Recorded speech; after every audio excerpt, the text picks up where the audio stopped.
순간 우리 사회가 가지고 있는 굉장히 다원화된 불평등과 차별의 체계를 뭔가 봉합했고 또 그것을 박근혜 탄핵과 이것이 나라냐 다른 나라 만들기라는 합의한 순간이었죠.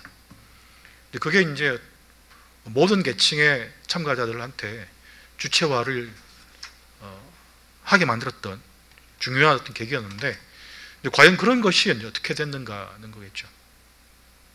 그래서 저는 이 중산층 헤게모니는 이제 실제로 촛불을 조사한 촛불 항쟁의 참여자를 조사한 연구에도 좀 나와 있고 또 촛불의 과정 전체에서 촛불이 해산한 과정 그리고 촛불이 해산한 과정에서 정권 교체와 문재인 정부의 탄생에 모든 것을 위임하거나 내지는 그것 자체로 종결된 것에 있다고 저는 생각을 해보았습니다.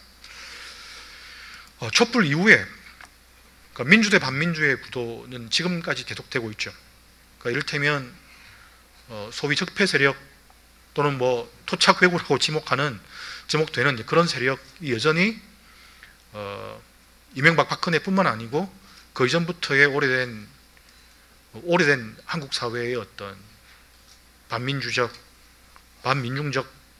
세력으로서 지목되고 그들과 대결하는 것이 여전히 이 정부와 이 정부의 개혁의 과제인 듯 말하고 있지만 이것은 촛불에서 제기됐던 많은 문제나 실제로 한국 사회가 안고 있던 많은 문제를 놓치는 것이라고 생각됩니다. 그러니까 민주대 반민주가 아니고 문제 자체가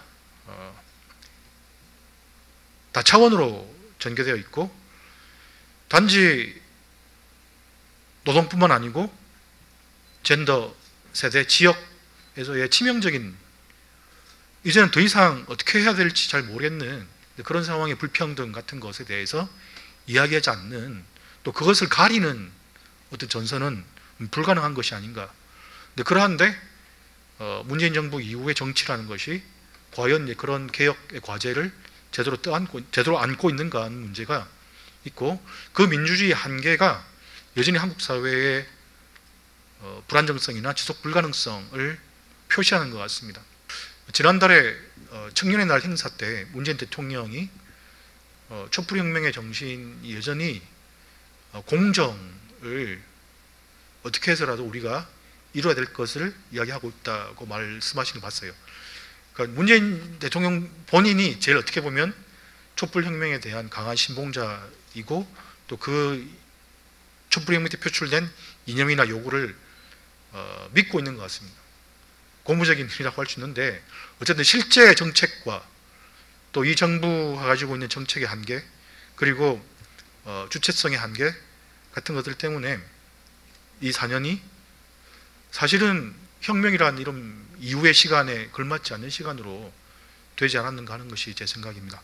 동일한 경험을 같이 공유한 하나의 그 일정한 연령 세대로 많이 규정을 하는데요. 그래서 586 세대 같은 경우에는 이제 그 광주 항쟁의 경험과 6월 항쟁의 승리의 경험 이런 것들을 흔히 많이 얘기합니다. 근데 오늘날 청년들 같은 경우에는 하나의 사건보다는 가장 성격 차이를 크게 구분하는 게 90년대 중반 그러니까 외환위기를 경유하면서 됐던 이제 청년 시절에 겪어야 될 사회적 그런 구조들이 급격하게 변한 것들이라고 할 수 있는데요. 예를 들면 이제 그 90년대 중반 이후에 대학이 엄청나게 늘어서 대부분 다 대학에 가는 시대로 바뀌었는데 이때 처음 마주한 사회가 이제 경쟁을 동력으로 한 승자독식형 발전 정리학에 이제 가장 처음에 마주하게 되면서 대학에는 수익자 부담 원칙, 고용 유연화, 상대평가, 그리고 공공 영역에서는 시장화 이런 것들이 쭉 이루어집니다. 세대론에 이렇게 우리가 흔히 뭐 요즘 청년 세대는 이렇고 요즘 뭐 기성 세대는 이렇고 586 세대는 이렇다고 분수하는데 그 이면에 자만히 생각해 보면 우리가 상식적 수준에서 이해할 수 있는 약간 이상한 점이 있어요. 대표적인 첫 번째로는 청년 세대가 아무리 힘들고 어렵고 요즘에 부모보다 가장 못 사는 첫 번째 세대라고 이야기하지만 모든 청년이 그렇지 않다라는 아주 자명한 사실이죠. 그리고 오늘날의 청년들 같은 경우에는 예전의 청년보다 훨씬 잘 살고 안락한 삶을 누리는 집단들의 비중은 더 아마 늘었을 겁니다. 그리고 이제 특히 이번에 전공의 파업에서 볼 듯이 전교 1등의 엄청난 우월감 그리고 상대적으로 1등이 안 된 그 하위층의 엄청난 열패감, 그리고 이 1등의 이데올로기를 그대로 수용하면서 그런 것들을 내면화하고 있는 모습들이 많이 보이는 거죠. 그 두 번째는 또 동일한 어떤 경험을 했다고 해서 모두가 동일한 반응을 보이는 게 아니거든요. 그러니까 지금 제가 아까 앞에서 설명한 대학사의 변화나 이런 것들을 에도 불구하고 얼마 전에 뭐 안녕들 하십니까 대자보 문제라든지 뭐 그런 것들, 대학을 포기한다라는 그런 선언이라든지 한때는 이것이 또 청년들의 어떤 의미로 표출됐던 적이 있습니다. 근데 오늘날엔 그런 게 아니라는 거죠. 그러니까 이런 문제를 살펴보면 하나의 세대의 성격을 규정하는 것이 모든 세대가 느끼는 유사한 성향을 내드는 게 아니라 어떤 발언하는 헤게모니 집단이 있다라는 겁니다. 그러니까 어쩔 때는 뭐 이런 목소리가 커지되고 이게 청년의 성격으로 규정되고, 어쩔 때는 또 정반대의 성격들이 되고, 요새 이 역할을 누가 하느냐? 언론들이나 전문가들이 주로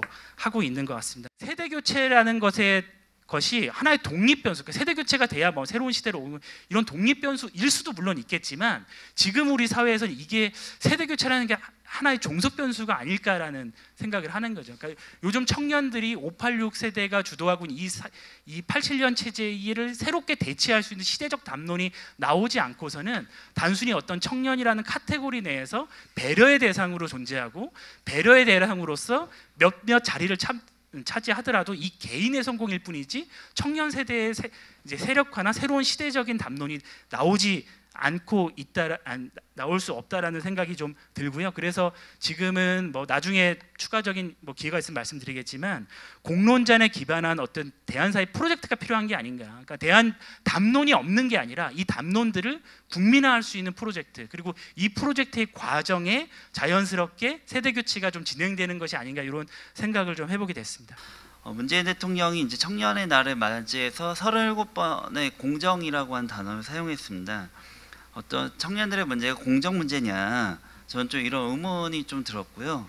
흔히 이제 서울 지하철 비정규직 정규직화, 인국공 논란의 어떤 이제 핵심이 이제 공정이 됐는데, 이거는 그 문제를 제기했던 사람들이 공정을 들고 나왔기 때문에 저는 문제가 공정이 됐다라고 보고 있습니다. 어쨌든 이제 뭐 흔히 그 당시에 이제 부러진 펜 운동이라 그래서 나는 열심히 펜을 가지고 공부해서 이곳에 들어왔는데, 그렇지 않고 무임승차한 사람들, 흔히 얘기한 이런 사람, 이제 서울 지하철 노조에서는 그 무기직을 무기충이라고 이제 부르는 이제 이렇게 얘기들이 좀 많이 있었고요. 이제 조국 장관 논란에서도 그 공정을 얘기했던 사람들은 서울대, 연고대, 고대, 실제 이걸 이해할 수 있는 사람들, 그 주변에 있었던 사람들이다. 근데 이것에 대해서 완전히 스웨덴 뭐 80%의 대부분의 저소득 청년들, 그중에서 이제 한 고졸 노동자는 이 조국 장관 논란을 보면서 난 주인공이 될 수 없는 영화를 보는 느낌이었다. 그러니까 이해도 잘 안 되고, 그리고 이게 남의 나라 얘기 같은 이렇게 봤던 거죠. 이제 근데 이런 사람들은 어떤 자기를 대변해줄 조직이 없고, 뭐 저는 흔히 이제 얘기하는 기자 친구가 없다라고 얘기하는데, 자기를 대변해줄 어쨌든 주변에 사회적 인프라가 없는 사람들이 있다라고 보고요. 불공정이 아니라 불평등이고, 이것은 여기서 이제 또 어린 건, 최근에 이제 이건희 회장이 돌아가시면서 그러니까 그걸 되게 추앙하는, 상속세를 없애야 된다라고 얘기를 하잖아요. 그리고 그것이 청년들 안에서 담론이 많이 얘기가 되는데, 저는 이런 현상이 어떻게 이루어지고 있는가 할 때 지금의 청년들은 IMF 이전에 살아본 적이 없습니다. 그러니까 그게 다른 거라고 저는 생각합니다. 기성세대는 IMF 이전에 살아봤고, 청년들은 IMF 이전에 살아본 적이 없습니다. 애초부터 날 때부터 이런 세상이었고, 이런 세상, 이것이 다른 세상을 경험해 본 적이 없다. 그래서 저는 하나는 노동조합으로, 또 하나는 이런 사회가 아니라 불평등이 해소하는 사회가 가능하다라고 하는 어떤 정치적 변화로, 그리고 그것이 이제 뭐 소득뿐만 아니라 자산의 어떤 재분배로 좀 향후에 가야 되는 거 아닌가, 이런 생각을 좀 했습니다. 이상입니다. 촛불 4년이라는 이야기를 듣고 어쨌든 다시 한번 촛불을 떠올려 봤어요. 떠올려 봤더니 이제 그 생각이 나더라고요. 아마 기억하실지 모르겠는데, 당시에 DJ DOC가 미스박이라는 노래를 만들었다가 무대에 못 올라왔어요. 근데 다시 돌이켜서 생각을 해보니까 지금 그때가 돌아온다면은 DJ DOC가 못 올라왔을까 싶더라고요. 아마 저는 올라올 것 같아요. 지금은 그때처럼 사람들이 페미니즘 문제에 대해서 생각하지 않고 여성들의 힘이 그렇게 모여 있다고 여기지 않을 것 같거든요. 구글에서 페미니즘이라고 검색을 하면은요, 페미니즘은 정신병이다라는 검색어가 따라 나와요. 이게 그리고 흔히 인터넷을 비롯해서 세상에서 그냥 사람들이 일반적으로 이야기할 때도 되게 많이 이야기해요. 페미니즘이라고 얘기를 하면은 되게 이상한 사람들, 정신병인 사람들처럼 이야기를 하죠. 제가 보기에 흔히 마주치는 10대, 20대 페미니스트들은 민주주의에 대해서 말하지 않아요. 이 사람들은 뭐라고 이야기를 하냐면 정상에서 만나자고 해요. 탈 코르셋을 하고 그걸로 이제 머리를 꾸미지 말고 화장을 하지 말고 화장품을 부수고 그 시간에 그 돈을 쓸 에너지를 모아서 열심히 영어 공부를 하고 뭐 좋은 직장에 들어가서 그래서 거기에서 성공을 해서 위로 올라가자고 말을 해요. 그 당시에 우리는 페미존도 만들고 막 민주주의를 위해서 페미니즘의 이야기를 했는데 이 사람들은 이제 그냥 다 페미니즘의 이름으로 먹고 사는 이야기를 하고 있어요. 지금 상황에서 보면은 이 여성들이 탈코르셋 운동을 주도적으로 이야기를 하는데 아까도 이야기했다시피 탈코르셋 운동은 자기 개발론이랑 되게 붙어서 나타납니다. 이 운동을 열심히 해서 내가 성공하겠다. 그렇다면은 결국에는 우리는 여성의 신체를 여성주의의 이름으로 권력의 지도로 사용을 하게 되는 거죠. 이렇게 누가 만들었는가? 라고 얘기를 하면은 저는 이것이 우리가 촛불 운동을 이양해서 가져간 문재인 정권의 완전한 실패라고 생각을 합니다. 성공해서 더 높은 곳으로 올라가는 것 외에 대안을 제시한 적이 없잖아요. 그리고 안희정과 오거돈과 박원순이 차례로 증명한 여성들의 노동이 불안정하게 될 수밖에 없고 청년 여성이 노동에서 안전하지 못하다는 문제 속에서 저는 전태일과 이한열이 가지는 의미에 대해서 여성들은 다시 생각할 수밖에 없는 상황에 놓였다고 생각합니다.